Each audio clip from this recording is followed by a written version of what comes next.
You are now tuned in to the PPC podcast. Subscribe now for more exclusive content.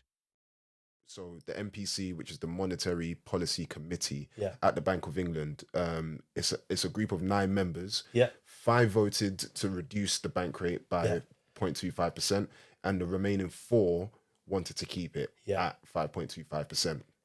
So even that, it's the decision of one person that's more or less allowed it to come down. So you can see that the Bank of England are still wary about bringing it down. 100%. But then at the same time, that's the decision they've made. This is where we're at the moment. Leading up to the last bank rate update, I put a little poll on the Portsmouth Property Connect Instagram and asking people where they thought rates would go or what would happen. I was one of those people thinking it would stay at 5.25%. I think it was only you that said it was going down to 5. Yeah. I didn't get many votes, but you were one of those people that ticked on and you said it's going down. And it did go down. So I just want to understand your knowledge of that and why you thought it was going down.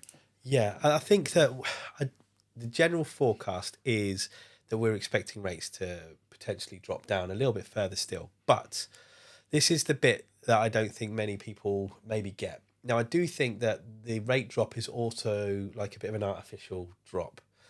Reason why I say that is the Bank of England base rate is now 5%.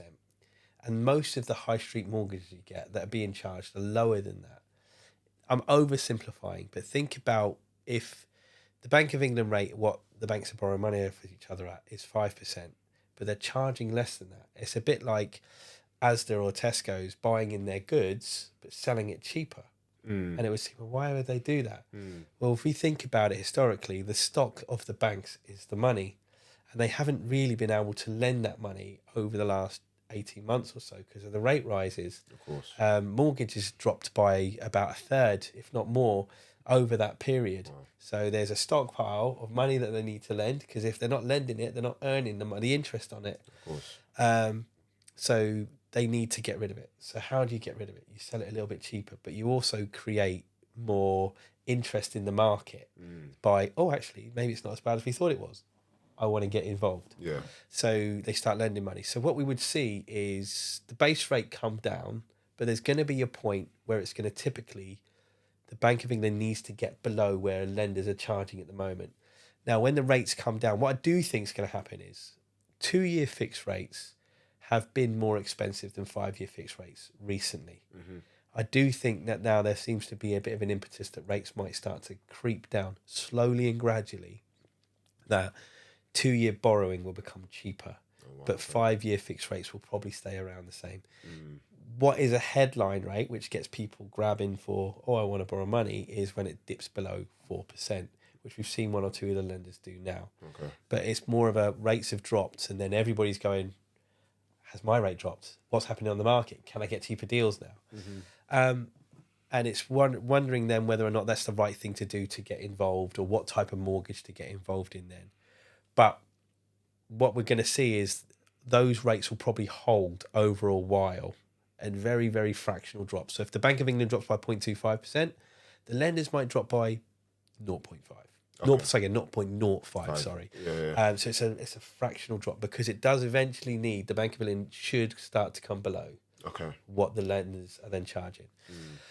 Longer term forecast. So it's got to be gradual because otherwise, as we've seen 100%. Recently, inflation will spike. Yeah. And if it's a sustained inflation spike, then what will happen is then the rates have to go back up because it needs to keep everything under control because uncontrolled spending creates a cost in everything else. Of course. So we need the rates to be to reach some sort of parity. And then we should be able to see things being a bit smoother. So if they drop rates, then drop rates, then drop rates, or even instead of 1% drop, then all of a sudden people think, wow, there'll be a clamour and it'd create lots of a bit of a surge, but it would be almost like an uncontrolled surge. We don't want too much money going back into the economy, otherwise we end up exactly where we were last time. It becomes cyclical. So it's got to be controlled.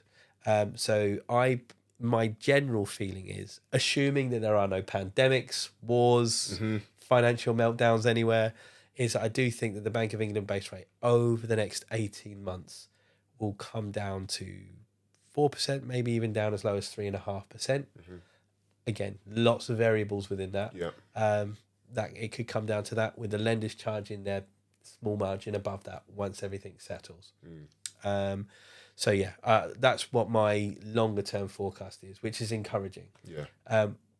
What could happen is we get close to Christmas and everything's moving smooth, but then if rates stay there and they feel, oh, hang on a second, the market's not quite going as quick as we wanted, the economy's struggling a little bit, new governments, not just here but overseas. Yeah. How's it all looking? A lot going on. Yeah. Yeah. Then it could all of a sudden go, hang on, maybe we overcooked this. Maybe we need to put the rate up a little bit. So, in short, if you're thinking, oh, I really want to take advantage of all the rates going down, you've also got to bear in mind and be guarded against. But there could be something that could happen that I'm unaware about and I have no control over. That could cause those rates to either stay or go back up. Yeah. So the risk needs to be, which is why I base it very much on personal circumstances, is yes, you want to benefit if they go down, but can you sustain it if the rates go up? And when you're trying to forecast that 2, 3, 4 years down the line, it's really hard to forecast. No one wants to miss out. No. So if I recommended you a 2-year fixed rate, and then but the rates actually steadied off and went up, you'd be kicking yourself that you didn't fix him for 5, or blaming me. Why didn't you fix me in for 5 years? Yeah. We didn't know. Yeah. And if I've told you to go for a 5-year fixed rate and they kept going down, you go, why did you fix me in for a 5? The truth of the matter is, no one can say accurately, as we've already mentioned, the banks 5 years ago didn't have a clue where the rates would be now. 3 years ago, before the rate rises, they were still charging as low as 0.8%.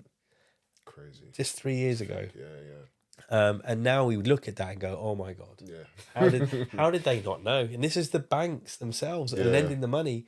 So we've got to bear that in mind. So it's a risk and reward. If you can't risk that payment going up any more expensive, do what's safest for you. And the last thing I'll say is be mindful of not chasing variable or tracker mortgages at the moment, because for instance, you can get a fixed rate mortgage for around late 3s to early 4%, whether it's 2-year, 5-year fixed rate at the moment. Now, most of the tracker mortgages are still tracking about 0.25% to maybe more above the Bank of England base rate. Okay. All right. Yeah. So if somebody said to me, Matt, I want a tracker or I want a variable mortgage so I can get it to go down in line with things moving, then what they got to be mindful of is if the rate goes down, the rate will normally go down by about 0.25% of a time. So it's going to take a while before it comes down to where it was fixed. Yep. And even if it went below where the fixed rate is, then it might be, let's say you did a 2-year fix, and in the last 6 months, it's now 0.25% cheaper. You spent 18 months being more expensive. So net, you're actually paying a lot more. Yeah. You've not really benefited. Yeah, each month it's gone down, but if you'd have been on that 2-year fix from the off, it would have been better than being on the tracker. But 100%. We've got no idea. So again, are you prepared to roll the dice on that? Yeah. And if you're happy to take the risk, there's your reward. If you're not happy to take the risk, stick with the fixed. Makes sense.